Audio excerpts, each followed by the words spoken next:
All right. Welcome back, gentlemen, to yet another monthly news roundup with our crew, podcasters on podcasting, as supported by the Podcast Support Club. And this show is a show that's not a show about podcasting, brought to you by us. Now, I am all over the place this morning. But on today's news roundup, we have our panelists, Revel Arroway from You're Listening to Radio Revel, Austin from Austin B Media, and of course, Ed from Swingers University Podcast. And I'm Cruise Chief Eric from the Motoring Podcast Network. So let's get into it. What has transpired over the last month in the podcast industry?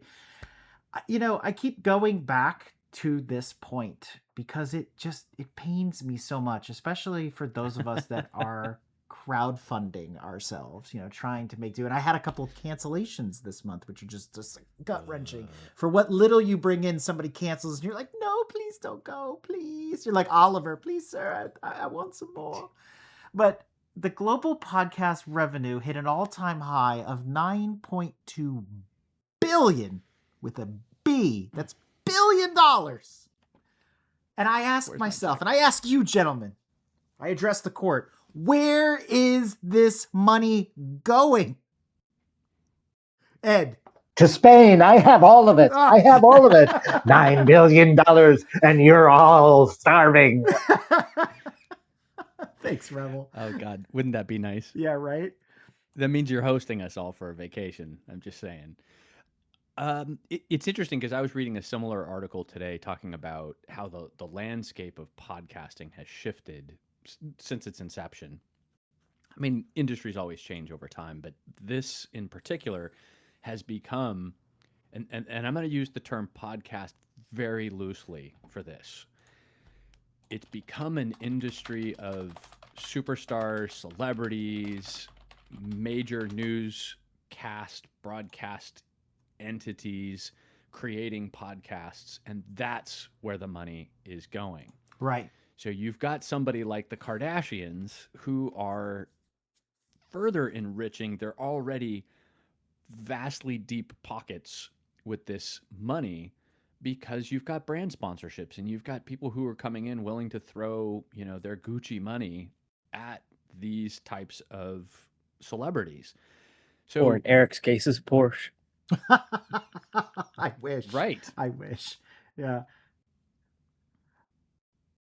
So to that end, Ed, I mean, I looked at this chart that is in the article, which we'll post these links in the show notes like we always do. But I thought it was really funny because this article came from Pod News, one of the major news outlets for the podcasting industry.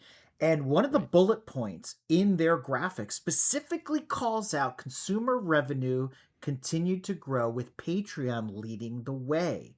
Right? I thought that was really interesting because I think the last time we got together, we talked about how much money Patreon had collected from its podcast creators, which was north of 600 million or something like that. So we're talking 1/9 of this $9.2 billion that the podcast industry has went to Patreon, right? Think about that for a second.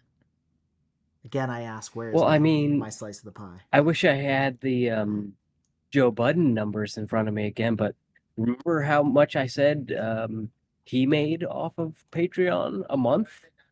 It was crazy. I don't know if he still has those numbers. Is he giving away gold bars? Like, why are people signing up? I don't understand. What are they? The podcast cannot be that good, right? It cannot be that good. So they're just paying him to pay him? Like, I want to know the secret recipe. I think all podcasters want to know the secret recipe to crowdsourcing. Right. How does it work? Or is it all bots and fake and we'll put up some numbers and it's all a self-fulfilling prophecy, right?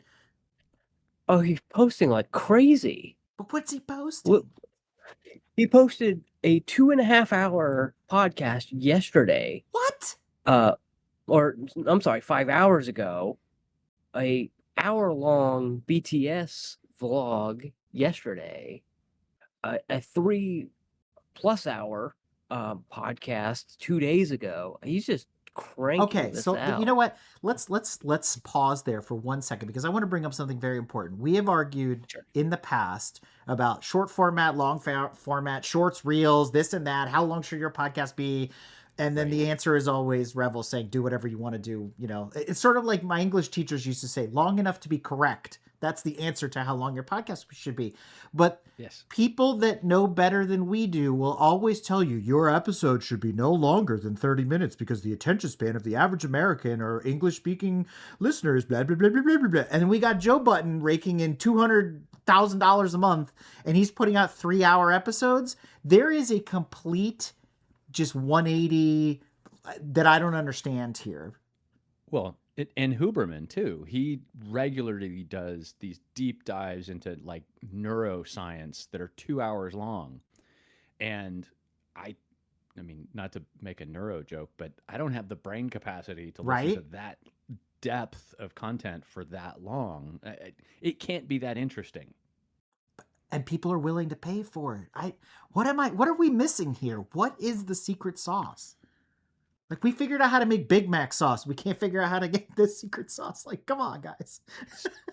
So, I mean, Huberman always strikes me as an example of it's a very niche podcast. Right. There are probably neurologists and doctors and people of that kind of similar field who are listening to him because he's talking to other researchers who are studying things in their field. So it's almost an industry journal. I'm not sure it counts as like a regular podcast, but plus he gets people who are interested because so-and-so will be on there and people will tune in for a little bit. I don't know if they listen to the full 2 hours or not, but the other ones that you were pointing out, I actually don't know anything about Mr. Joe that you were citing as being the king of Patreon.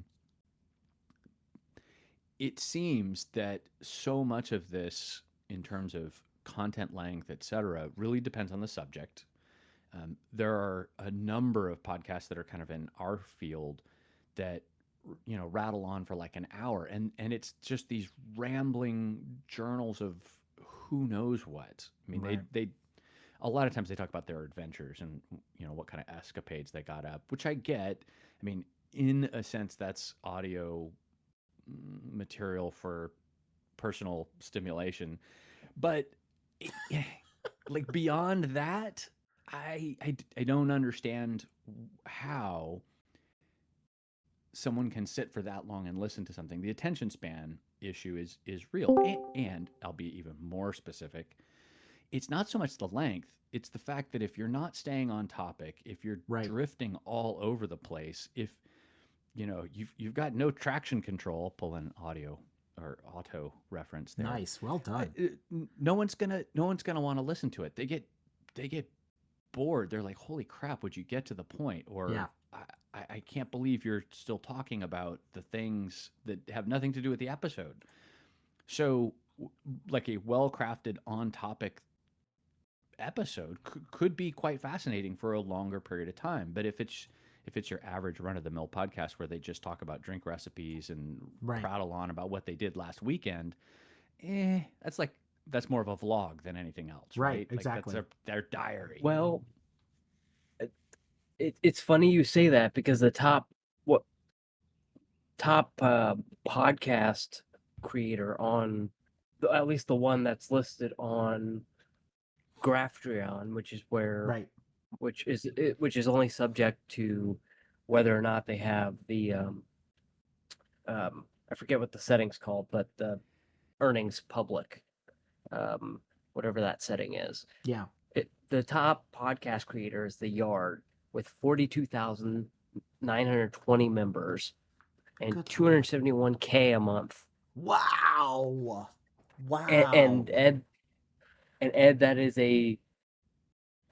the epitome of sitting in somebody's backyard, hence the name, and talking shit for and they 3 make hours. $2.4 million a year or more, actually. Yeah, that's insane. Yeah, and they've only lost they've only lost 1,800 per month in the last 3 months. What am I doing wrong? But it can't be random. I guess that's what I'm getting to. Per month. Like those guys have got to have something of a formula because it can't just be completely random. Like it's got to be the rant. Well, a lot of them are just YouTube creators in their own right. So yeah. Is it because we don't want to? And I know Ed, there's always an asterisk when we bring this up, but I'm just gonna say as a general that we don't want to participate in the direct injected ads and all that, because I feel like, again, if you sign up for that, you're not getting a cut. You're not getting a big cut. It's always pennies on a dollar, right? In terms of transaction value. So there's all this money flowing in the industry that doesn't flow to the creators. And I'm not saying that I don't know how to devise a way to make it fair, but obviously we're on the wrong end of this stick. But then the ones that are, to the point that Austin's making, that are making it, we're going to put that in air quotes, I don't understand how they're doing it. I think. Oh, sorry, Ed. Go ahead. Oh, I was just gonna say it has to be something about the personalities that are there. Right. They have to be entertaining. It has to be something that's fun to tune into. I mean, your average American sitcom is about ridiculous situations that people find humorous, right? People tuned in all the time for, what Seinfeld was doing, and, Kramer's getting buttered up as a turkey, right? Like it's ridiculous. Like there's no humanitarian value to it. We're not saving the universe. There's no world peace at the end of it. It's 100% pure, unadulterated entertainment. So I get two dudes sitting in their backyard, but there's got to be more to that than just random crap, right? Like they have a shtick. There's a formula or something to that, because you can't, random isn't consistent. You can't do people random. also get burnt out after a while, right? So I'll use this as an example. In my mind, I've never listened to The Yard, but I'm just speculating here. Imagine the beginning of any Letterkenny episode where they're sitting around in the lawn chairs on the farm and they're bantering back and forth. That lasts 5 to 7 minutes, and they move on to the next skit, because it's a skit show, very, Monty Python-esque, if you will, in that respect. And so it works because it's short, but would I want to listen to 2 hours of that every week for 52 weeks? I would be done after maybe the third episode. Yeah. I don't know. Maybe I got to start giving away free plates I of think pasta or something. I have to jump in here. I think you guys are overlooking one important part of this formula, which is the listener. Uh, I don't know if there are demographic data about who is listening to these podcasts and paying for them, but I will give an example from the olden days, being the oldest one here, I think. In Spain, there are a couple of very popular sports newspapers, and they're only about sports. And the content is absolutely ridiculous. It's stupid. Okay? They say they can write a 10,000 word article and repeat themselves 10,000 times. Yet, that's one of the most popular newspapers in Spain, despite the fact that the content is just, well, he won the game and he's very happy that he won the game. And the reason that he's happy is because he won the game. And he won the game because he was happy when he was playing, and that made him win the game, which made him very happy. And they'll go on and on. And it's amazing. In the olden days, you went into a bar to have a coffee, and whoever had the sports page, the sports paper, which was probably, I don't know, 50 pages long, they would read it from cover to cover. Okay? And I'm not saying that man is stupid. I'm saying that man was satisfied with this repetitive, completely vacuous information about the soccer scores and the soccer games that have been played during the week. Well, it was a daily paper. On top of this, it was a daily newspaper, with the same over again and again and again. So I'm wondering, uh, when we talk about audience demographics, well, we look at things like their age range and their educational level, and things that can be quantified. Basically, hey, how old are you? That's a number. What's your educational level? That's also a number.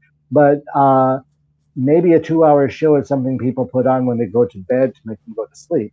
And they don't really care if it's that long or not. It's just the noise, the white noise to listen to when they're asleep. Or maybe they just want that level and they're willing to pay for it. I mean, this newspaper, people bought it. So they're willing to pay for this slop. Hey, slop we should say for into artificial intelligence. They're willing to pay for this mindless material that is always the same. Uh, I think that's That, along with rich people never get rich spending their money. Right. Rich people only get rich making other people spend their money, okay, and collecting that money and putting it in their pocket. So all this $9 billion in podcasting is going to the rich people at the top. Okay, it's obvious that we aren't getting any. Well, I did get $8.3 billion of that 9 billion here in Spain, but no, when they start talking in with a B instead of an M, that's just rich people showing off their fancy cars because you know what part of their body isn't as big as the guy Yeah. next to them. You know? I call So that rich people fangs. exactly, exactly, you got it there. So I'd look at the demographics also of the listeners and not just the podcasters. Oh, we'll talk about that in just a bit. But Good. but I think it goes a little bit deeper than just passive listening, which I do think is an element. Mm-hmm. I do think that is. I remember listening to a comedy podcast or generally just hang out podcast called The Comedy Button, and it was a 4 hour show every week. They would come up with random BS topics every week to talk about, but it was generally just them in a basement recording um, a podcast together every week. Um, but the reason I would listen to that is for an element I think we're forgetting, and that's become more and more prevalent in the internet age and the personality age. It's that podcasters want them to think of themselves as your friends, and a friend will recommend something to you like Right. Raycons or um, I don't know, whatever varies brand deal they take.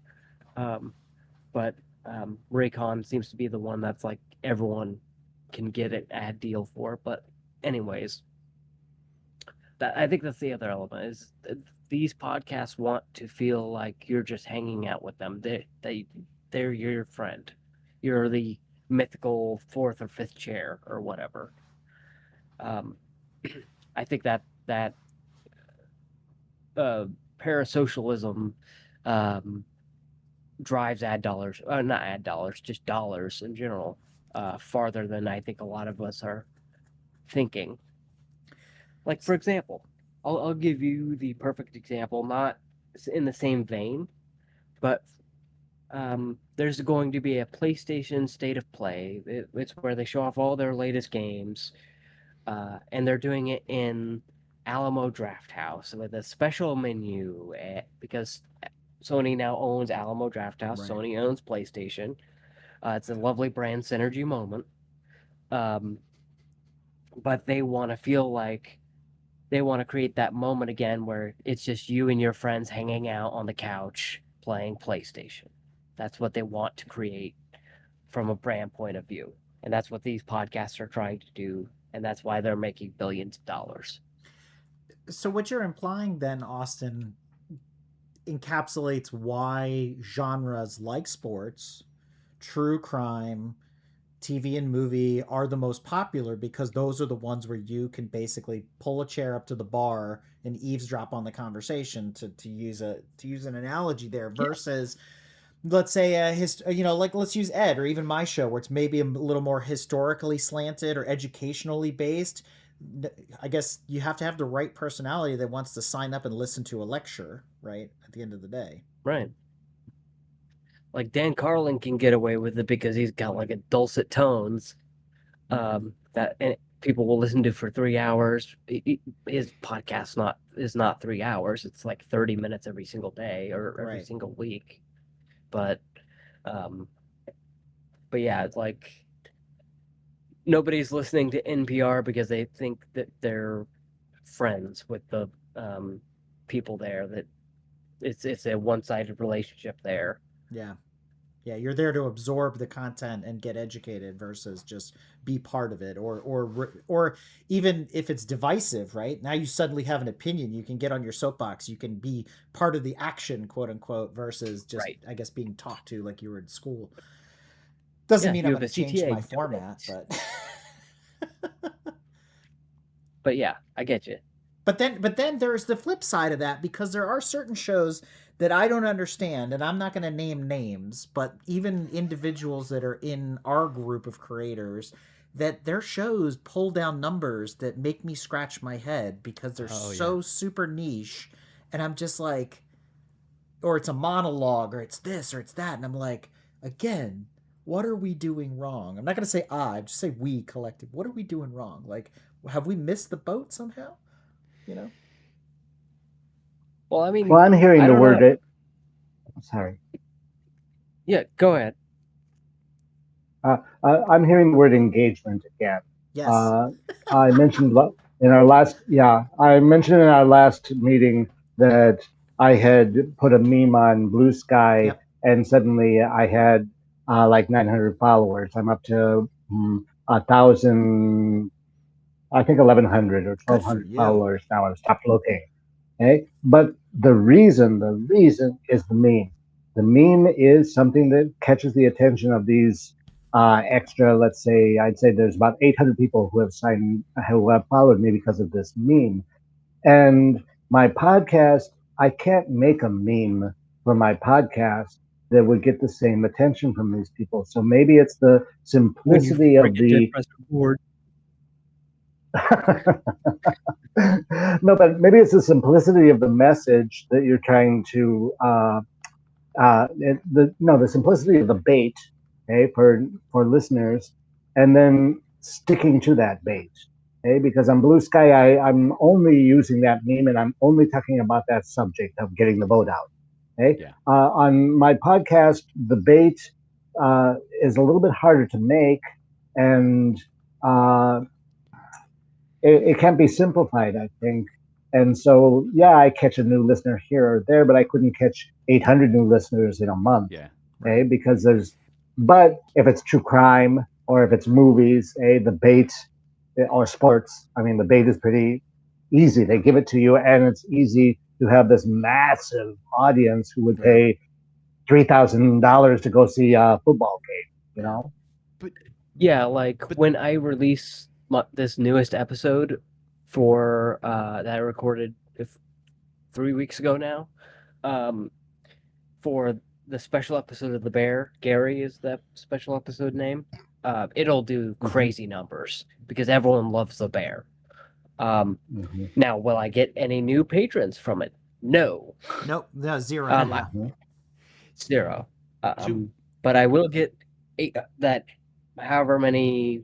I You'll don't get know the that bump stats in on the Bears. listenership. Yeah, for sure. For Mhm. sure. It'll yeah. be like it'll be a See, nice mountain.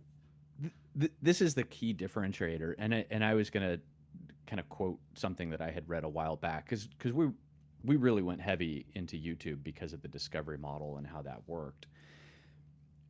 The biggest curse for anyone, a podcast or a YouTube channel, is a viral hit. It's a curse Yeah. because forever you will be trying to chase that one hit wonder. And this is kind of what I'm gonna speak to a little bit about what happened with your post on Blue Sky, and then kind of segue back to the original topic because I think that your topic hit a nerve. Mm-hmm. People are Mm-hmm. disenfranchised right now with the voting system and politics in general, Mm-hmm. and in 100% that is a hot topic. People are alive with energy trying to figure that out, and what is Mm-hmm. that formula in order to fix the things that are globally very, very wrong Mm-hmm. in this world. So I think what you did Mm-hmm. was you tapped into that live wire that's going on right now in politics. Now, it that one post has nothing to do with your main content. Um, it's tangential, right? Because I mean, you kind of talk about things that are similar to that, but not necessarily on that specific topic regularly. Mm-hmm. Which kind of gets me Mm-hmm. back to the whole thing. Okay, so let's say you had a viral short that had 20 million views. If that's not your core channel, if that's not your core podcast topic, people are going to subscribe, tune in, and then immediately go, what the hell is this? This doesn't have anything to do with the thing that I Yeah. just hit that like and subscribe button for.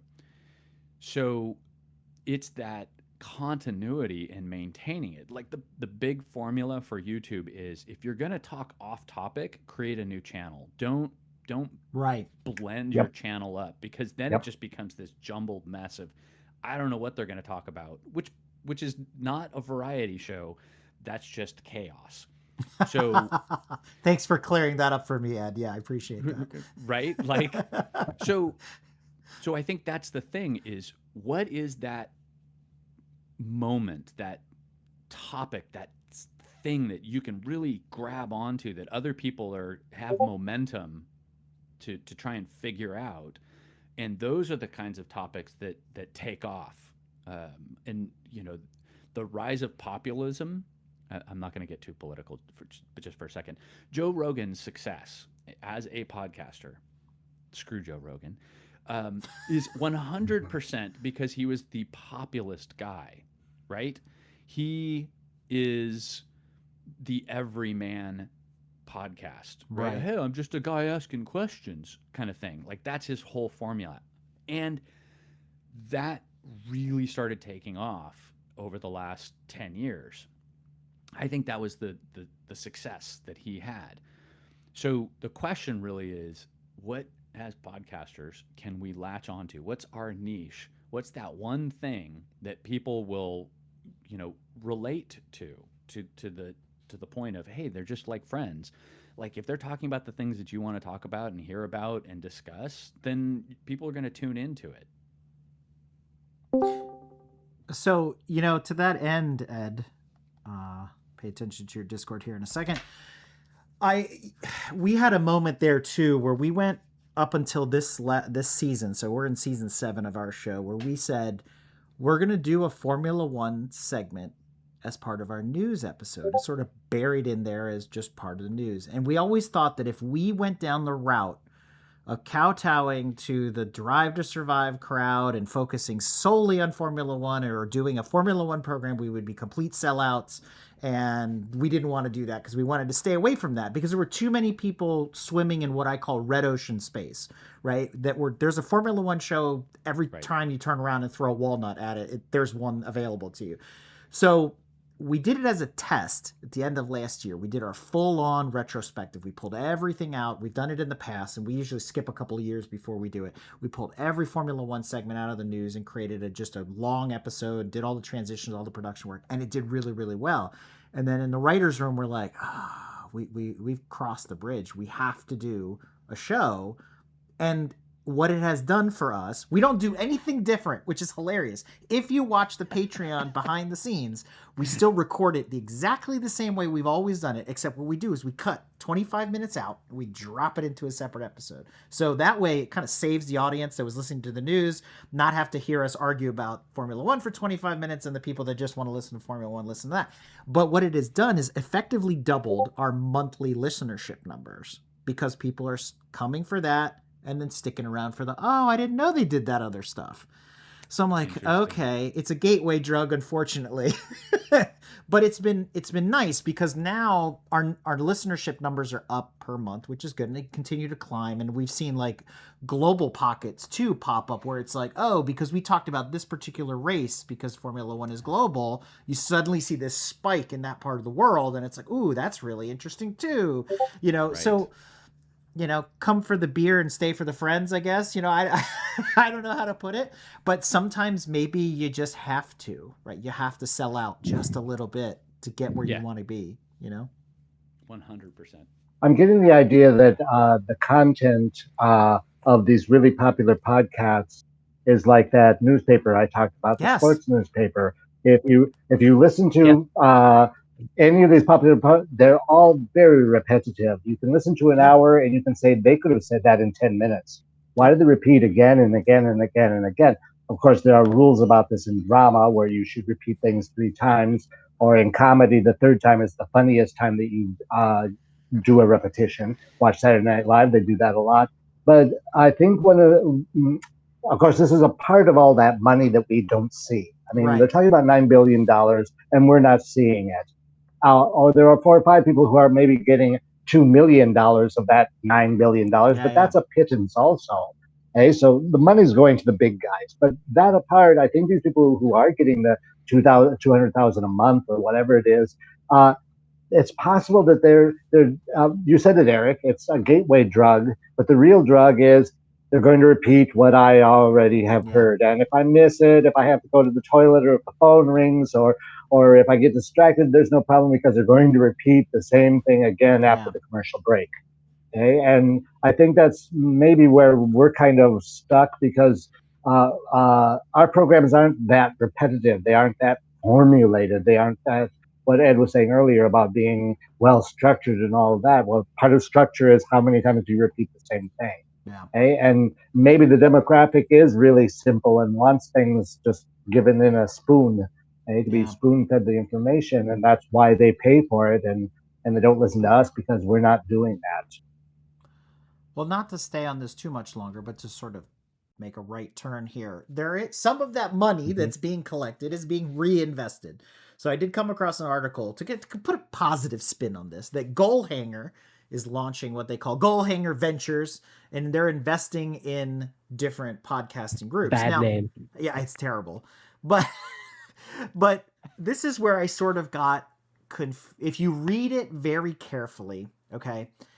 It says in the opening salvo of the article, Goalhanger has launched its Goalhanger Ventures, a new investment and partnership arm created to back, quote, high quality creator led media businesses with strong potential across video, social, audio, live, and commercial platforms. So what they're doing is already bolstering shows that have sunk a ton of money into themselves, like all the podcast one shows you see commercials for on Pluto and stuff like that, where they're very highly produced and all that kind of stuff. So they're coming in as basically investment brokers and saying, oh, we'll sort of offset some of your costs. They're not investing in Austin and saying, you know what, we see the potential in your show. Let's help you get to level 10 or to 11 in the days of Spinal Tap and get you to where you need to be. No, they're already investing in shows that don't need the help. And to me, that's where the system is broken. Right. Yeah, and beyond the word salad you just said, or whatever Goalhanger came up with with that pitch, which equally terrible as the name. Yes. I just I don't know. It just I think there is a space that needs to be filled that isn't being filled, where I think we need to go. I think we need to rethink podcasts as a medium for delivery to audiences. Yeah. Because it's become less. Because this is gonna make me sound old to the Gen Z kids listening, or the Gen Alpha. Or, According I to the internet remember standard of youth, you're a geezer, Austin. Just get over it. yeah, I'm just a dinosaur. Apparently, according to Pixar, because Yeah, right. apparently, yeah. Anyways, um, what was I saying? Oh, I remember watching skate videos as podcasts Yeah. on my iPod Nano, and it was just like it was the early days of like YouTube still wasn't big yet. Yeah. It was just that weird video sharing site that you watched epic rap battles of history on. In between visiting E-Bomb's world. Yeah, 100%. Or MySpace. Well, that came later, but anyways, I think my overall thinking is that we need to rethink the audiences that we're delivering to. Like, I think we need to go back to, hey, this scarcity, I think, is what we need to go back to with a lot of podcasts. I think too many people are doing podcasts. Oh, there's 500,000 people doing podcasts, quote unquote, by the metrics, right? Yeah. Whatever that means. They spin up all the time. And I think a large problem of why we're not seeing this money from Goalhanger or Hang 'em Up or Rack 'em Up or whatever term. It's because you don't play cricket, Austin. That's why they're giving it to these cricket generator. Players. Yeah. Whatever the brand name generator generated this week. Anyways, is that I think we've had to drill down into niches, and I think the opposite needs to be true. I think there needs to be that specialty again. Well, and the way I've been Does thinking that about make it, sense? no, it does. And the way I've been thinking about it lately is, and it's right along with what you're saying, because unfortunately, I don't want to divide the house, but I think we kind of have to at this point. Because if you are purely for entertainment, I feel like you should be held to the same standards as a TV or movie production. Like those people have to agents and go fight for money and find backers and do all that kind of stuff. But if you're on the other side of the house and you're trying to do something historical or educational or whatever, unfortunately we get put into the PBS, NPR, we're looking for a government grant to keep us going kind of thing. But it's just Bigger two money. different flavors that are trying to fight for the same piece of pie, and the money streams are not the same. And I'm not saying every podcaster has to get paid. I'm not saying every podcaster wants to get paid. I'm not even saying I want to get paid. But what I don't like Or is the should. disparity that exists out there when you're looking at these massive numbers, because it's like, where is the money going? And to Revel's point, we know where the money is going, but it's just that it's food for thought, because I'm not trying to scare people away from this, but what I want them to understand is this is a grind and there's no payoff at the end. Right. So Well, here's the solution. Go ahead, Ed. I was just going to say, I think You look like you have a good idea. we can't mix our metaphors here, so to speak. Yeah. One, Hollywood blockbusters are blockbusters for a reason, because they drive revenue. Yep. Your documentary about, the migratory practices of some Australian tree frog is not going to generate the same kind of revenue that the next Avengers movie is. It's not. There's not that many people who are interested in it. So you can't expect to make the same kind of revenue numbers that those very, very mainstream, very popular topics do. Right. Second, if you're famous, you're going to continue making money.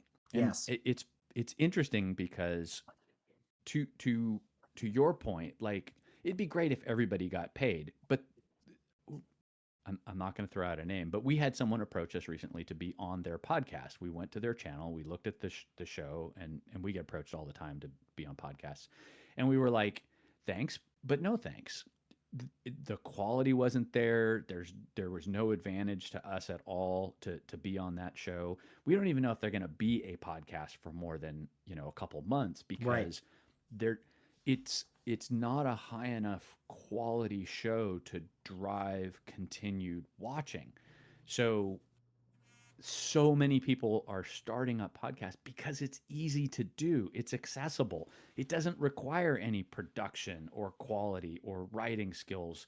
It's like the sports article, right? They could repeat themselves a dozen times and say whatever they want, and there will be people who listen. Not a lot, Right. not for very long, but they will. They'll get a few hundred listens. It'll happen. So I don't know that there's a reason to, or B, any kind of monetary value to trying to equalize the whole market. I just don't think that that's possible. Yeah. Yeah. They throw big money at things that are low risk. This is standard investment 101. VCs do not invest in highly risky markets unless they see a potential high turnout for it. They invest in things that are like blue chip stock that's just going to guaranteed success. Why? Because they want to make their money back. They don't want to lose their shirt on it. So I don't know that we can balance the playing field any more than build a quality show, have good success with it. Well, that was interesting. And it's that longevity, right? Like, are Yeah. you building something that's going to last? I guess I would have, conversations about the current political climate aside, right, wherever you fall on that spectrum, I feel as though had organizations like a PBS or an NPR or something like that continued to flourish like they've done in the past, whether that's crowds, they're one of the oldest crowdsourcing organizations out there between the two of them, that maybe they would have looked to swallow up podcasts that were more along the lines of what they were doing, because how much longer is Diane Rehm going to be on the air, or Terry Gross, or even in the DMV Kojo Namdi and all these guys? Like they've been doing it forever. They can't keep doing it forever. Where's the next generation of Terry Grosses out there? And the Tiny Desk thing was really cool during COVID, and it all sort of kind of died off, and that was their moment to really shine and do something, and it just never, to your point earlier, Ed, it didn't get the traction that it needed long term. But it would have been cool to be like, hey, I can go to an organization like that and now be part of that family and have been picked up and absorbed, by those corporations or whatever it is. But I don't know. I don't see that happening anytime soon. So we're just scratching and clawing at whatever we can. Right. So here's my solution to the audience problem. Okay, I'm in. You take all the celebrities, put them on one streaming network called Podcast Plus or whatever. There you Podcast go. Plus or whatever. Now he's thinking. And you don't let them collect money from Patreon. You like Joe Budden. You don't let them collect. Like, I think this next part is wholly impractical.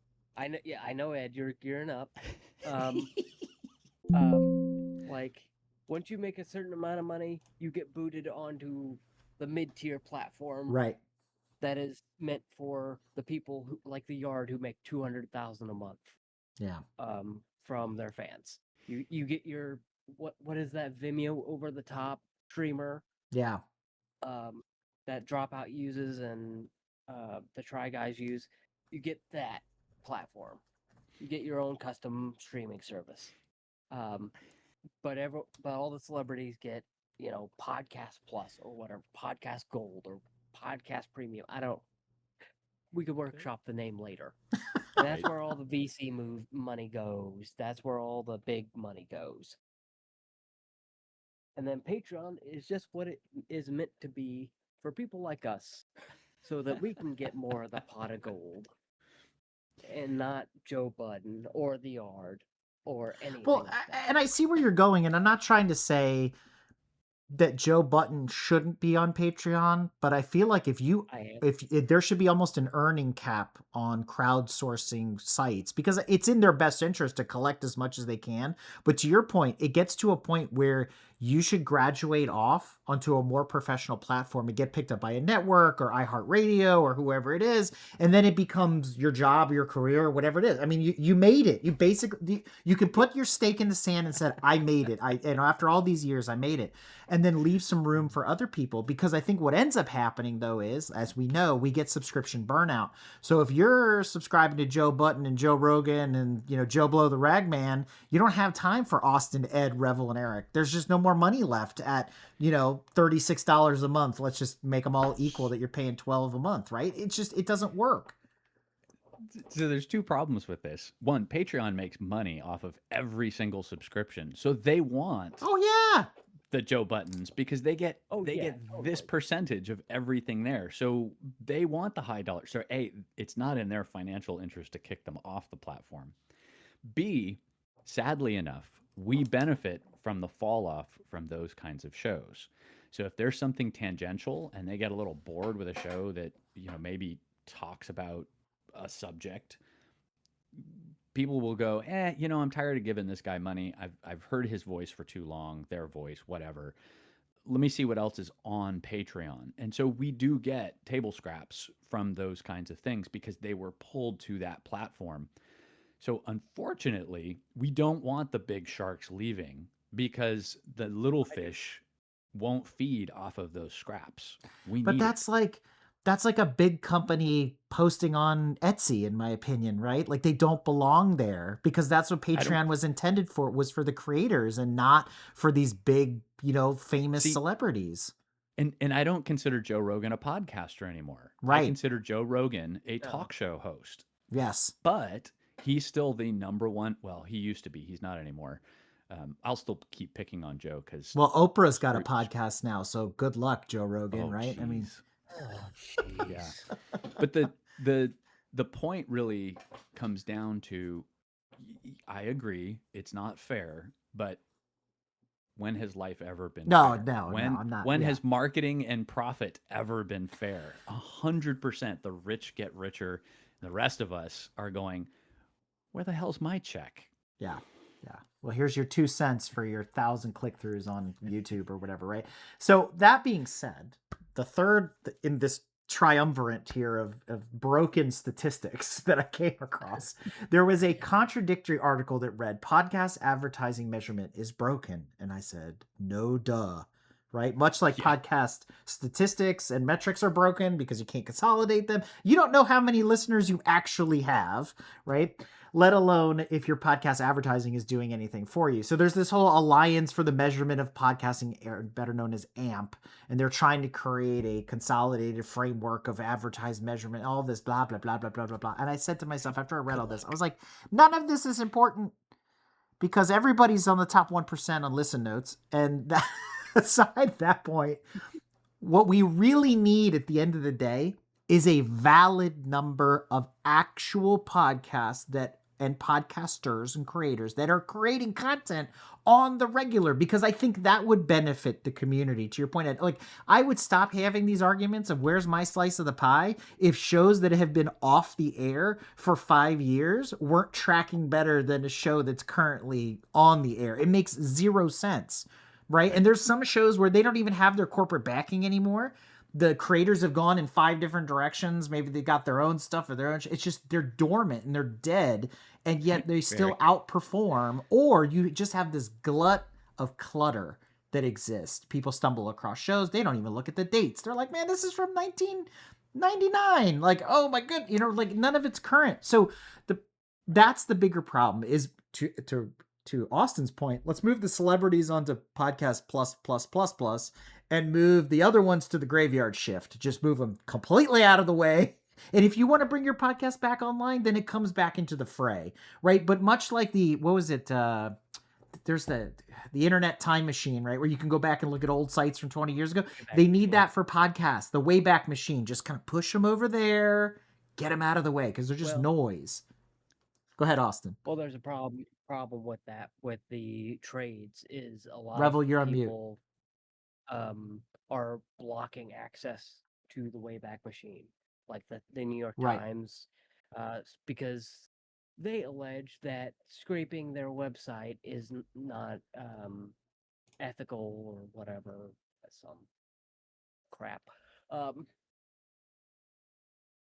But anyways, that's all I gotta say about the Wayback Machine. I was going to jump in. I'm sorry. Good. Finished, Austin? I was going to jump in. I'm thinking of Pat Flynn and his entire passive income thing that he's been doing for the last, I don't know, 10, 15 years. Some of these people who have stopped producing new episodes are counting on the passive income that comes from those episodes being on the platform. Right. And even if they're not producing new episodes, they have produced, that would be my case, for example. Theoretically, I'm giving you a grace period, Revel. 5 billion. 2 years. 2 years. You get 2 years. Okay. But there are people who have made evergreen content who make money off that evergreen content, and if the criteria for getting rid of them from the listings or from the discoveries or whatever is that they haven't made any new content, well, that's unfair to a business model that has been around. Maybe it's time for it to die. I don't know. But those people might be making money, and you're saying, well, if you haven't produced a new episode in 5 years, your podcast is on the last of the thing, and suddenly their passive income from that bottoms out. I don't know if this is true or not. Well, this is what Pat Flynn would tell to us. I agree with you. If the show is of, say, substantive size that they are collecting passive income from. But as we know, the viability mark in the industry is 30 episodes. There's a lot of shows that never hit viability that I don't know why people are paying. Maybe because there's all those free, listed on Spotify for free or hosted on RSS for free. Like all those freebies that have never hit viability need to be trimmed. But a show, yes, like I can think of a creator that's on our on our group here that has a kind of cowboy space sci-fi audio drama that she has left up on the airwaves and continues to pay to have it up there, and that's great. You can go back and listen to it because it's an audio drama and it's like watching a TV show that you've already seen before, that kind of thing, and that's totally fine. But she's also got like 100 and some odd episodes, so it makes sense to leave it up there and out there. But if you never hit viability, why? So to me, there's a glut of noise where, to Ed's point, it's super easy to get into podcasting, but then it's like junk in space. It just sits there forever circulating and we can't get rid of it. I'm mixed. It would on be this. unfair to use. I'm sorry. It would be unfair to use Rachel Maddow as an example, but Rachel Maddow has a podcast, and her podcast is only 6 or 7 episodes, and she's had like 3 seasons, 4 seasons. But Rachel Maddow is a name. She's very good. She's got a high production team. She's got executive producers and all that. That's all fine. And her podcasts are interesting if you're interested in what she's talking about, which is historical political drama, basically. But Rachel Maddow is not going to make new episodes of Bagman. She's not going to make new episodes of Ultra. That is a closed production, which, to what you're saying, Eric, yes, well, it's a thing, and it's can be evergreen because it's historical. But on the other hand, there's only 5. Yeah. Okay? And if you sum up all of Rachel Maddow's episodes, I don't know if she gets to 30. Okay? She really does just limited number episode seasons, and it's like one every 2 years. She doesn't even produce every year.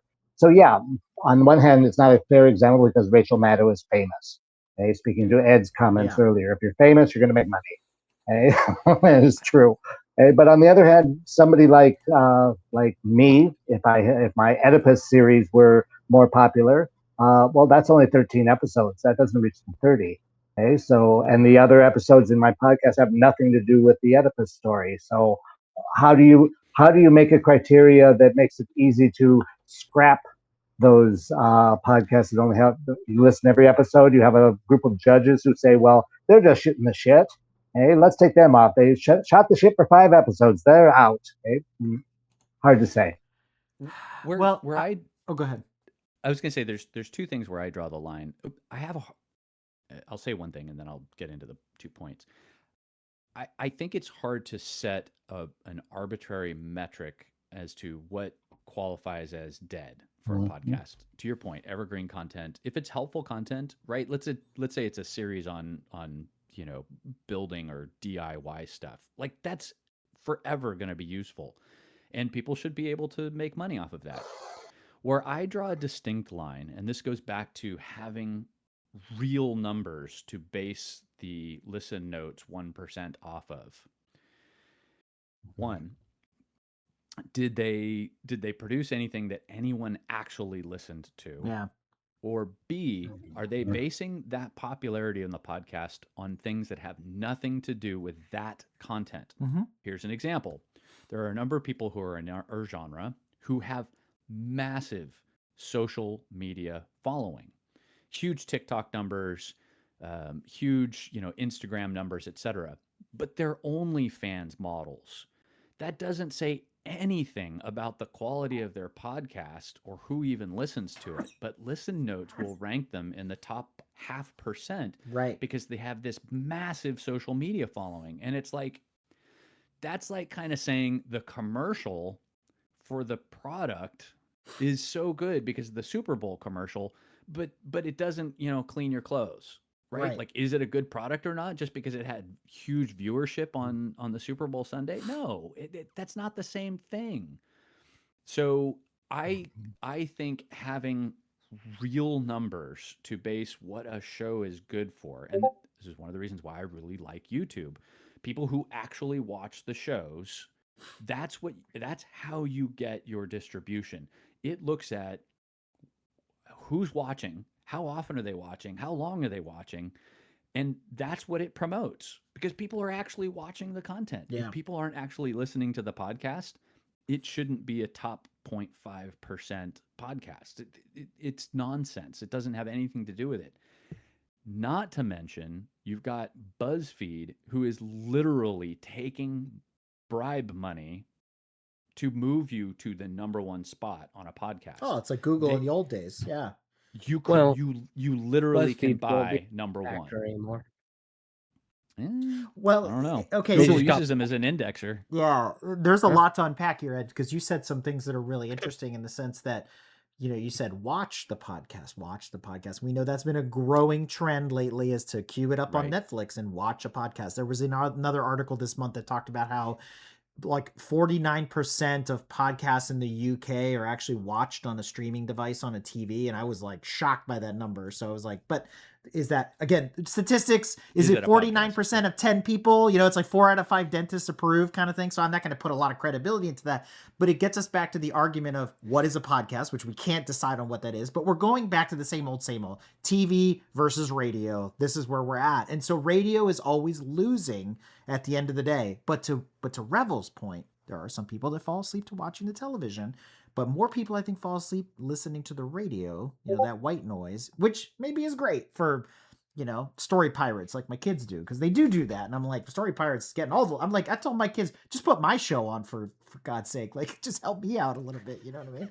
But but I was like, National Geographic doesn't need any more listens, but I think therein lies the problem, right? Is there's, to your point, it's no longer a variety show, it's chaos. Podcasting has become extremely chaotic, and there's a bunch of different lanes to go down, and there's a bunch of repercussions because of that, and there's a bunch of just it's a mess. But how do we fix it? There's no governance, but then we don't want the governance, because then that's freedom of speech problems, and it becomes just like television with the FCC or all Right. that other stuff, and you're just like, let's just stop, not worry about it anymore. Keep doing what you're doing, keep on keeping on, right? Yeah, and the last thing I'll say about like decommissioning dead podcasts is that would mean mine would have gone off the air a long time ago, because due to the nature of getting guests on podcasts to talk about one specific movie or show, it'll take about a month or more to Right. get somebody on my podcast. Arguments could be made there about your release schedule. Maybe you needed to stretch it out a little bit, do 12 episodes a year, not 24 or 36 or however many you did, right? There's arguments to be made. Sure.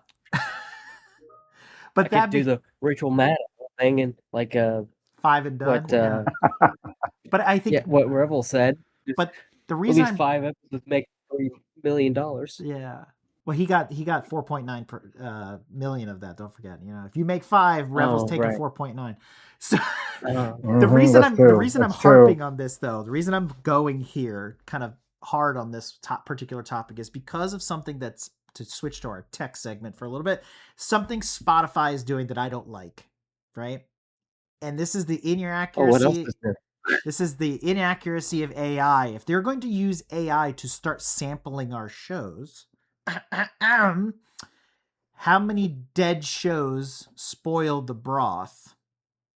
Right? You want relevant shows, you want active shows, you want shows maybe with some credibility and some viability in them. If you're going to source and sample from them, now how does the AI determine, no offense to anyone here or anyone listening, your show is better than my show? How is my show more credible than your show or the next Formula One show or whatever it is? And so this is a problem, because if Spotify's AI is suddenly going to make a recommendation, Ed, let's just use your particular area of expertise, you're screwed.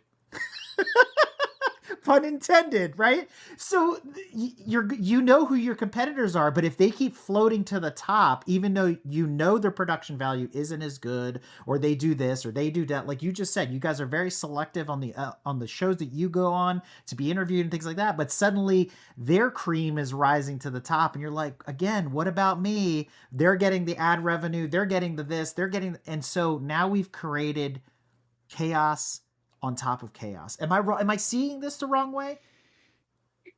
No, I don't think so. And there's a larger conversation to be said about, or to be had about podcasts on Spotify. Because I know personally, Spotify has a big issue with what they qualify as a podcast. Right. I've listened to unreleased songs as a podcast episode, like I forget if it was Kendrick Lamar or Sabrina Carpenter, but somebody had an unreleased song. I think it was Kendrick, and somebody released it as a podcast episode because the version that existed on that podcast episode doesn't exist anymore. Anyways, that aside, I can guarantee you the metrics they look at, which is what everyone looks at. And when I say everyone, I mean the people with the big money. They will look at Me. what are your metrics. Wow, how many downloads are you? Well, I guess in this case it wouldn't be downloads for Spotify. It would be how many starts does your podcast episode have? Watch time, listen time. What percentage watch time? If it's a video podcast, Right. What's the retention rate? All those lovely, lovely metrics that disenfranchise small little podcasts like mine. So, yeah. And I will say, this is a bad situation to say I told you so to like literally everyone. But you're gonna say it anyway. I'm gonna say it anyway. The moment Spotify started integrating AI into its code base, I told people this is going to be spread throughout the entire ecosystem that Spotify has. You see it more blatantly with, I don't know if we're going to talk about it here, but you can now create a personal podcast for yourself. Yes. With GitHub, I think, is how you do it. Yep. You like install some weird API. Anyways, but that's how far down the rabbit hole Spotify's gotten with AI. Now, granted, do I love their AI making some playlists? Yeah, those playlists absolutely slap. When I turn on workout bangers, it's 7 times out of 10, pretty good. But if it plays "Beauty and a Beat" by Justin Bieber one more time, I swear I'm switching to Apple Music. Anyways. And I see where you're going. AI makes a ton of sense for music because you're like, I'm looking for something that there's so much music out there. I'm looking for something that sounds like this or is a combination of that, or I really like this artist or I really like this album. And the AI can do some magic and say, well, have you heard about these bands that you've never listened to before? Because it's already keeping track of what you've been listening to. So to that end, it makes sense. But this podcasting thing, the way I read it and understood it, I was like, no. This is bad voodoo right here. This is not good for any of us. I don't disagree on that. I agree on that. I think this was always coming down the pipeline. When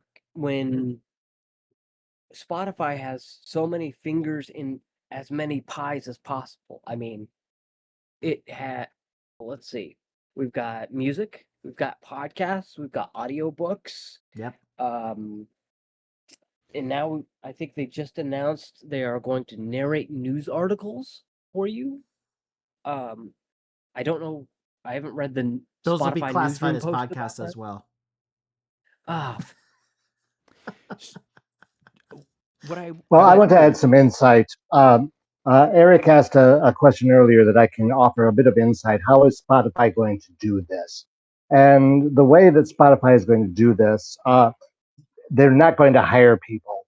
I think they only have 2 people working on copyright infringement, and their copyright infringement chat with a person, I think it was a person, left a lot to be desired in terms of Spotify being on top of copyright and infringement and answering complaints and this kind of thing. As I mentioned in an earlier meeting, they didn't even know who Kevin Kevin MacLeod, McLeod, yes. They didn't even know who he was. And I found that very, yeah. I pronounce everything phonetically since I live in Spain. What is Spotify going to do? They are going to outsource. Everything in AI is outsourced. And it's outsourced to a half a dozen companies that will have 1 or 2 college dropouts that they will make managers who will write an experiment the experiment will be compare these two things and answer A, B, C, D. They will then hire out to people in India, in Spain, me one of them. I'm probably disclosing non-disclosureship, but now I'm retired, so I don't care. And these 400, 500 people will do repetitive tasks to train the AI bot to recognize this or that or this or that.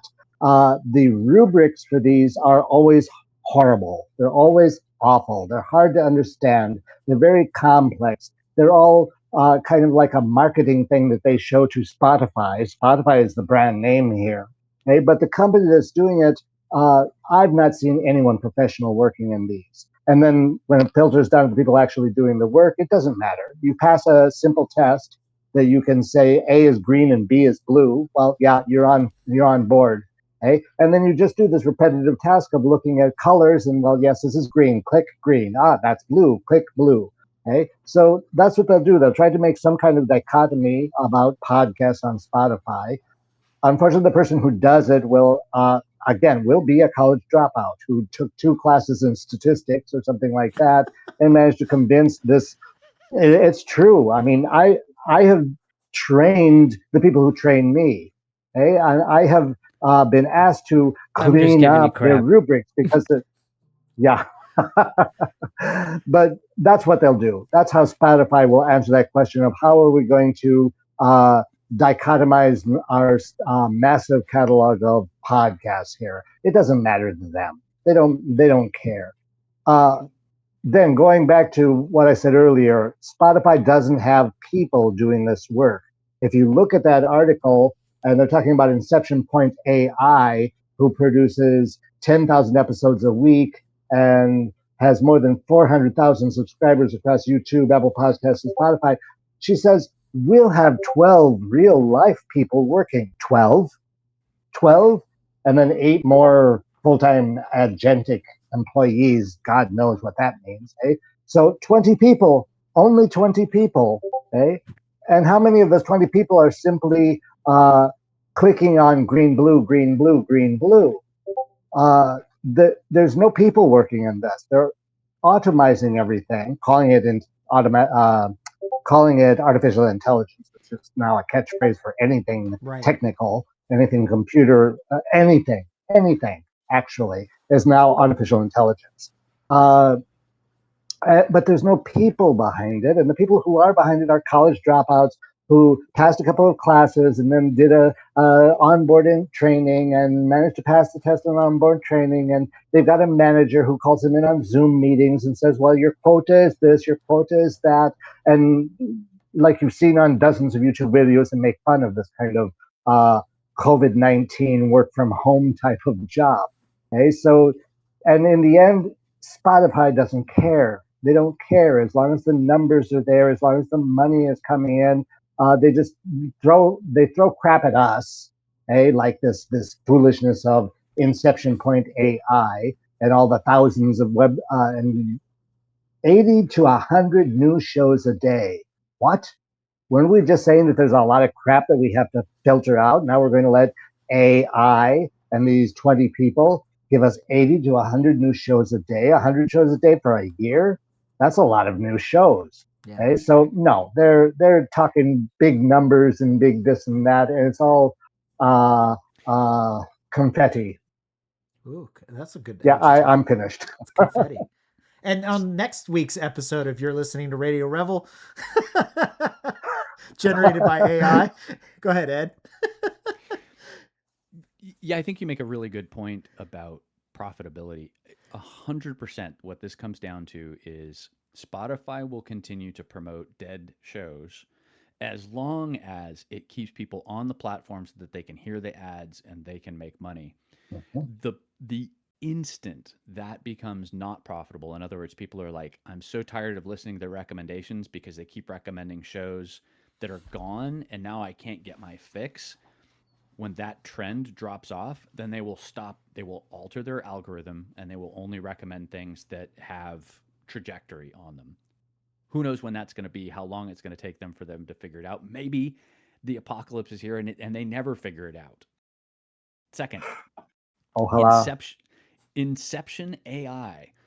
It was interesting because further down in that article, they were also talking about Inception AI will not be pulling the episodes where they claimed doctors were guests, even though they were artificial intelligence entities. So you now have this really weird environment that we live in where they're creating guests, fictitious guests that are AI, and I worked a lot with AI. It hallucinates all the time. And now you have experts, Yes. subject matter experts on shows. I don't know what they're talking about, if it's even been backed by some kind of medical study or not, but they're claiming to be doctors and they're not even human beings. They certainly do not have the education or the doctorate. College dropouts, right? All the AIs dropped Right? out Yeah. before they even started.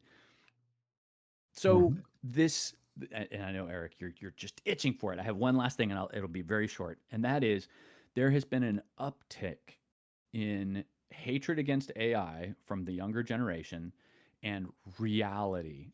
People want real people. So shows, and this Yes. may be where the video starts to take off more because you can see the person who's actually talking and you go, okay, that's probably a real person. And I say probably because AI. But I think shows that are uh, genuine articles, people, real content will start to come back because of this AI apocalypse that we're currently living through. Ed, you missed an opportunity. There was a joke buried in that second bullet point you had, which is, how is this any different than anybody with doctor in their title on an episode of Oprah? Right. Right? Dr. Phil, Dr. Oof. Oz, whatever. Dr. Phil. Is he, well, Yeah. you said, is he a Yeah. real doctor? Does he have any credibility? About, I was just going, anybody that's been on a talk show. I don't know. Right. Well, not to mention Well, all I the almost got. pundits who are Oh my goodness, denying yeah. science just to become Yeah. famous. Like that's a whole other thing. Yeah, But yeah. I don't want to So, touch.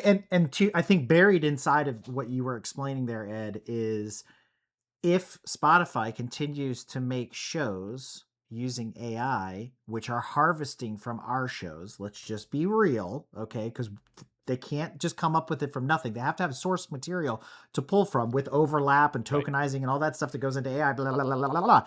What they're going to end up doing is when they hit a certain saturation point, this is the point that I think you missed putting out there, is between the lines, which is they're going to prune the shows that they harvested from because they don't need them anymore, because now they are the source of truth. Our show, see, we can prove that we are more credible than Ed and Phoebe over there in the corner because we stole from them. They get paid nothing and we boot them off the network, and now we have our AI created Dr.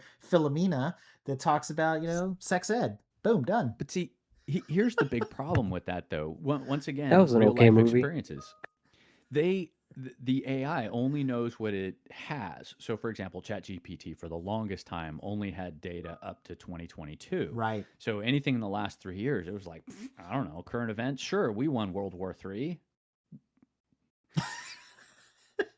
The source material that they have scraped from is only valuable up to a point. Right. They will not be able to create anything that hasn't been covered before unless they start leaning into hallucination, which I wouldn't put it past them. But they're At that scraping at point, an alarming rate, Ed. That's the problem. They're yeah. using AI to scrape for AI in real time. It's Well, But you can't make real life inferences from historic data. Like you can guess, but it is conjecture at best. yeah, but yesterday's event is today's history. That's the problem, right? When you're at machine speed, that's how close we are now. Yeah. well, and this brings up something I've been thinking about while you were talking, Ed, is The rise of Skynet. we are going, no, something a little bit worse. I think we are going to have the first AI podcast controversy. Ooh. So similar to the Logan Paul Forrest thing, sooner rather than later, where maybe the AI says a bad word or four. Or 4. Love it. Well, if they keep scraping our show, Yeah, right. Well, They're I gonna don't get mean banned. bad words, just like 18 plus words. I mean words I can't spell out on this show. Are they on Well, it's Carlin's interesting, list of words? Because then we know what they all are. right? I mean, if they scrape No, hard enough, they'll find those. You actually bring up a really no, good point. there are other. Yes, yes. Go ahead, Ed. You actually bring up a really good point, Austin, and that's this. There is a point at which a show with a doctor will get sued because someone takes their advice that was a hallucination, and now It's Spotify malpractice. or Inception AI will get a suit, potentially even a class action lawsuit against them because they're spreading the Dr. Oz wisdom of, who knows what. I don't even listen to half the crap this guy's spewing out, but eating roadkill, it's not going to help you. And that's not Mhm. Dr. Oz, I Right. know. But the point is that they will continue doing what they can until they get their hand slapped because of something that they produced. So I suspect you're right. There will be a moment, probably soon, much like the educational institutions that I've worked for in the past, that started using AI to generate learning content and getting sued because they hallucinated. It's terrifying to think that we're, quote, educating masses of people with nonsense, stuff that never happened, historical inaccuracies. My favorite joke about this is Abraham Lincoln, Vampire Hunter. Yep. Uh, there are people who have watched that movie and go, "That was a historic representation of Abraham Lincoln. He was the baddest mofo around." And you're like, It's you not even a you good do know that movie, was too. fiction, right? It's not even a good movie. No, I Is that watched what you five said? minutes and had to turn it off. Oh, I loved it. But it was so bad it was good. It was one of those like Sharknado, right, where you watch it and you're like, "Oh my god, it's terrible. I have to keep watching." You guys, But there is a bit of hope. There is a bit of hope in the downfall of AI. It's something that I just noted in our document about the Google employees in the UK joining a union in order to be able to say to Google, let's be more careful what we do with this AI in relation Yeah. to defense contracts or war contracts with the United States. right. But there are other aspects that kind of stay local, but are going to become very, very, very national and international, and that is water. Mm-hmm. AI needs water. Oh yeah. AI needs electricity. Okay? And water and electricity, well, electricity is the whole Gulf thing, and petroleum or solar plaques or windmills that kill whales, who knows? Okay? The electricity, somehow or other, they'll figure it out. But water is now limited on planet Earth. And people in Utah are saying, no, we're not having a data site here. AI needs something that they're not going to be able to get in a very near future. Hey, they're already starting to see roadblocks. Uh, People will simply close the spigot. They will say, no, water, you're not going to have any water from here. Of course, it's like the guy in the Mercedes Benz that goes speeding, he gets a speeding ticket, he pays it because that's what it costs to speed. So Spotify puts a fake doctor on and they uh, 200 million dollar fine to Spotify. Well, they pay it and they go on speeding. So, That's Right. if there eh, isn't some sort of disclaimer that's already baked in there by their lawyers to say that this is a work of but fiction. they don't follow those. But they don't apply those disclaimers. YouTube very clearly asks us to say if there's AI generated Yeah. material in our videos. And when I have seen AI videos on YouTube, I go to report them, and YouTube does not have a box to check that says this is AI produced without the disclaimer. And Right. most of the AI shit, crap that I've seen on YouTube, and I go to report, there is no disclaimer. It's 100% AI. It's evident. Everybody has seven fingers. Yeah. Okay? And there's no disclaimer. And YouTube doesn't have a way for me to tell them, your rule is this. I follow the rule. I click the little box when I upload a video. So if they're not going to enforce their own rules, okay, it evidently means that who cares? I'll pay the fine. Well, and I'll just go on. To that end, Revel, you know what happens when you check that box. Checking that box means your monetization goes in the toilet. So nobody's going to check it because they want to get their, 10 pennies on the dollar or whatever it is. So it is unfortunately an honor system, especially on YouTube, the way all that stuff works. So we don't even need to go down that rabbit hole, but I understand why people are not checking the box because nobody's actually policing it. Go ahead, Austin. There's a development specifically on that specific thing that Revel was talking about with YouTube and AI. That thank you for reminding me of, Revel. Since we're already talking about Spotify and AI, and you just mentioned YouTube and AI, they are rolling out an update, I think right now, or maybe it's already out, that automatically categorizes AI generated content. And that doesn't extend to the script. It just means, was this video partially, was this video generated with AI? Right. And it'll now have like a made with AI thing, like you see on Threads or X or whatever. Instagram has that, yeah. Now it doesn't apply if you're using AI to edit the thing, but anyways, I just thought I'd bring that up since we're kind of in that same wheelhouse. Yeah, we are. Well, as we no, go ahead. Yeah, I was just going to transition, so go ahead. No, I was too. The last little bit to talk about here is something that Austin, you've talked about before, which is the sudden proliferation of Apple's new proprietary video format, which I know you talked very heavily months ago about, Apple's doing this and this is why they brought on Formula One and Apple TV and this and that. But now, as weeks have gone by, more and more people are jumping on the HLS bandwagon, and it's not just for Apple anymore. Spotify supports HLS, Buzzsprout supports HLS, and now even Amazon's getting into the game with video, and it's like, oh, is it never going to stop? And now iHeartRadio. Yes. Oh, that's a big one. I'm glad you pointed that out. But I will eat my hat on this one. I honestly thought Spotify was going to never, or that Apple rather would not allow them to use it, in any shape or form. But now they are. So the HLS feature actually matters now. So good job, whoever's in the room securing these deals. Good job. Because I think this, well, that's not the phrase I want to use, not the great equalizer, but I think having that accessible to everyone is a good idea. I think because everyone wants to be on Apple Podcasts, and have feature parity across all of it.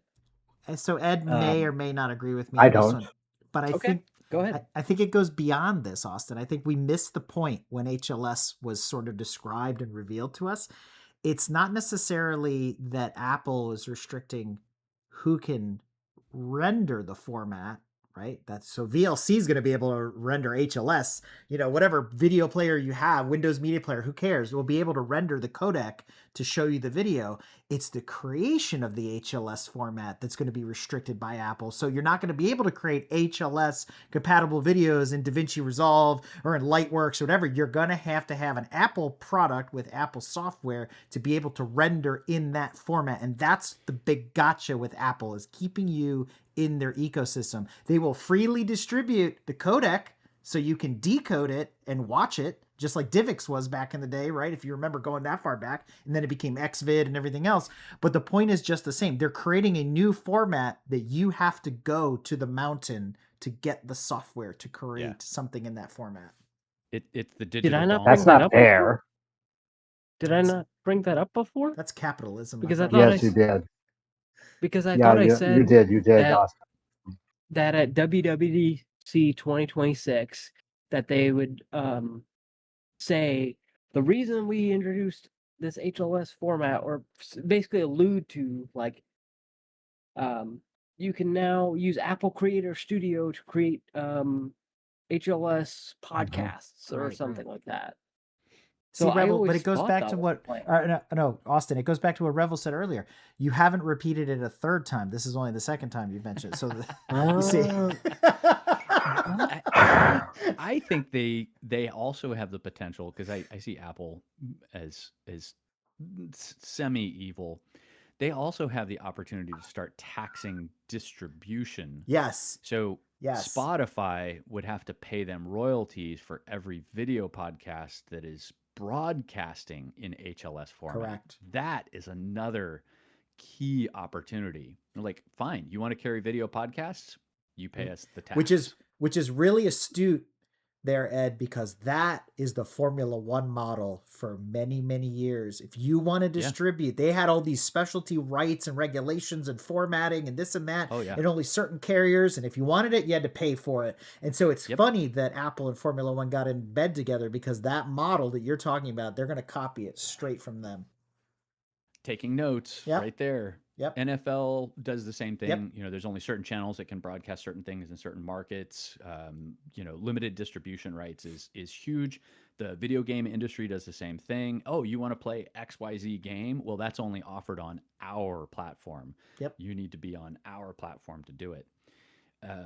Yeah, and that's what took Xbox so long to adopt Blu-ray disc, because Sony owned the trademark for what was it, trademark or patent, whichever one. Yeah, probably because patent, that's why the PS3 got so popular in the end of the life cycle, is because you could play Blu-ray movies on it.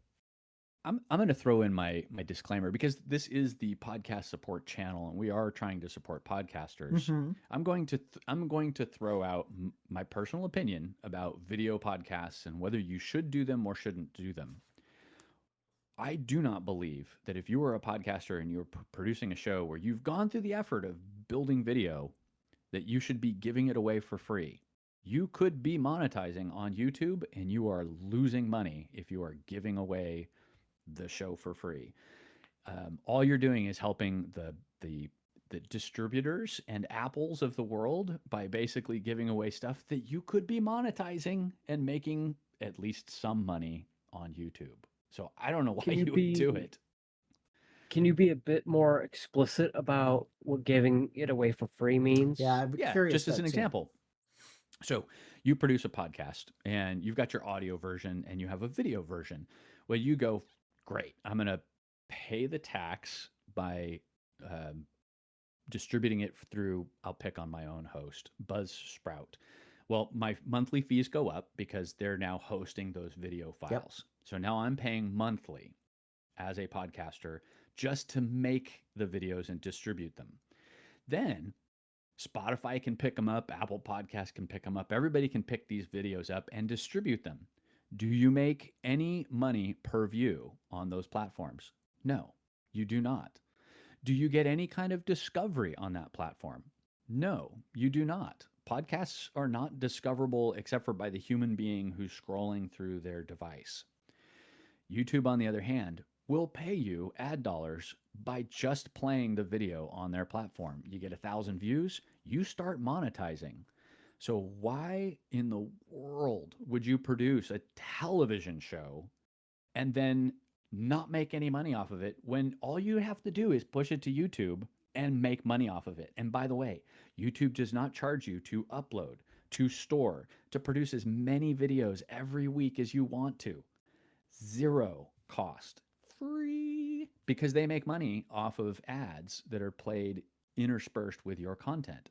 Now, if you're a purist and you're like, well, I don't want ads in my content. Okay, fine.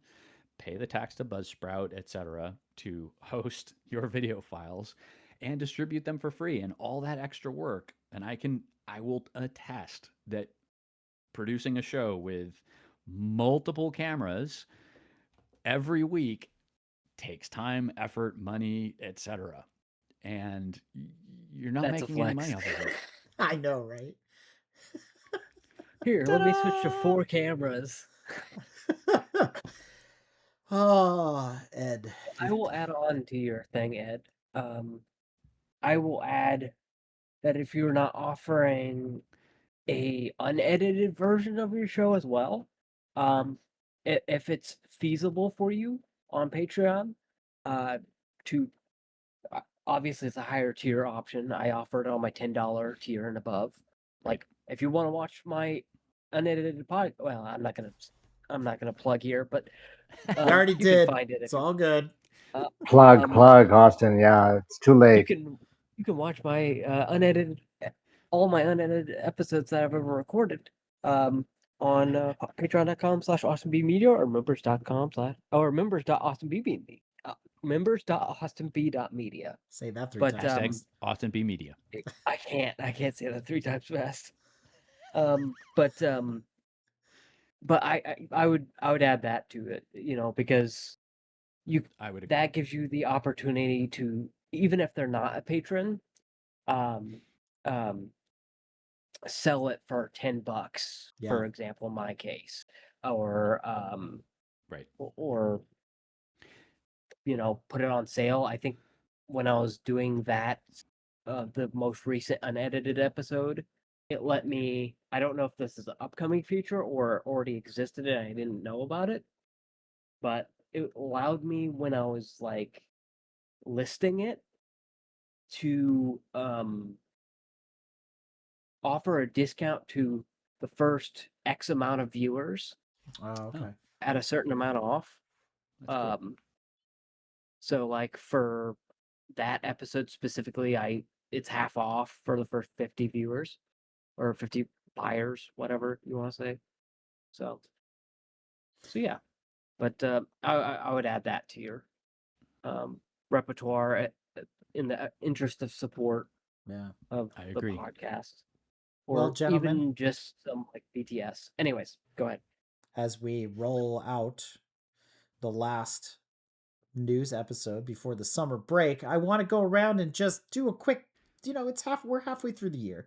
Quick retrospective and just one big thing that you've learned in 2026. I'm going to start with Revel. I know he's learned about retirement, but what have you learned, Revel? What piece of wisdom can you bestow upon our listeners and our watchers as they're reviewing this last episode before we go on break?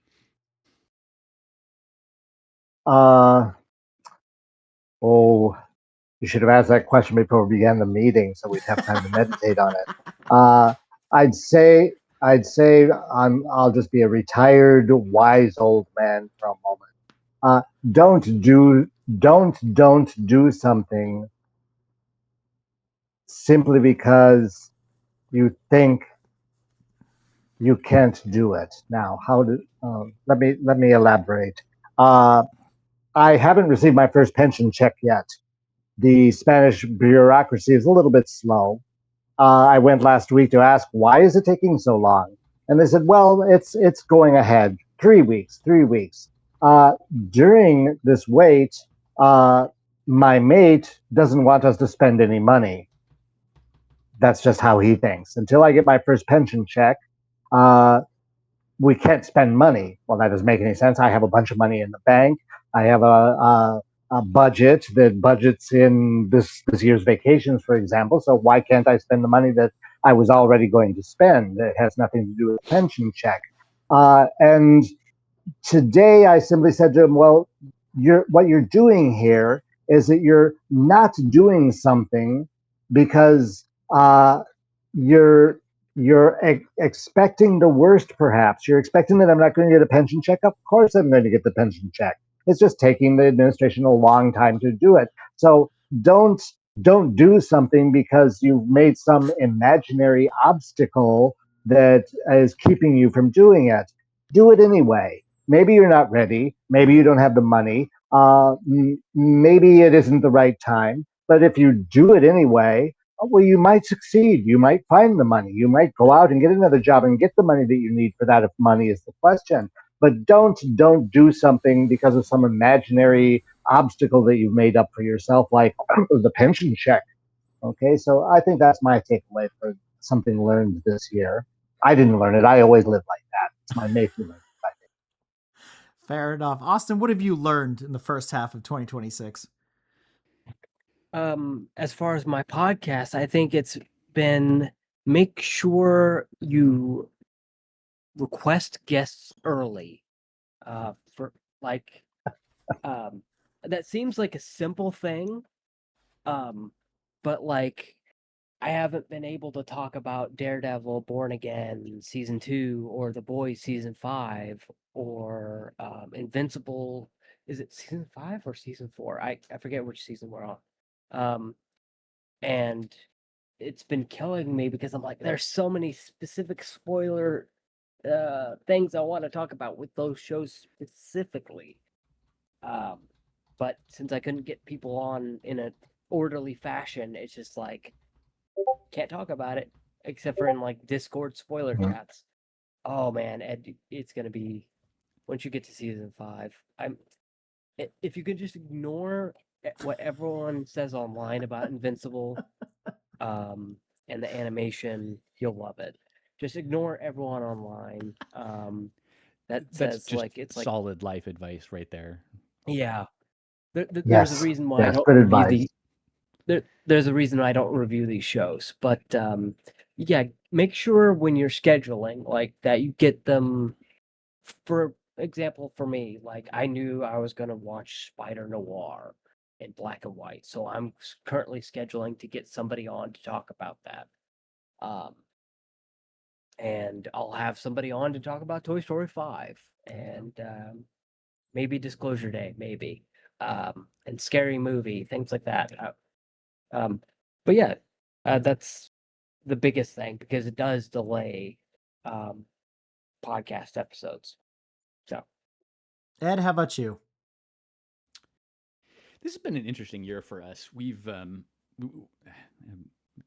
Despite my flex, we've invested a lot in the visuals for the show, but this year we're pulling back. We're going old school and doing more audio only and focusing mostly on our Patreon content. And I think the podcast has benefited us as a show over the years because we've kind of built an authority around who we are and what we talk about and the quality of our show, right? Like it goes back to the whole thing. Like we started off strong, doing our research, figuring out how we should put it together as a show, and have tried to improve continuously as we've gone, and we've been recognized as producing a good show to the point now we're actually doing a guest speak at a on a cruise this October. We got invited to do it, which is super cool for us.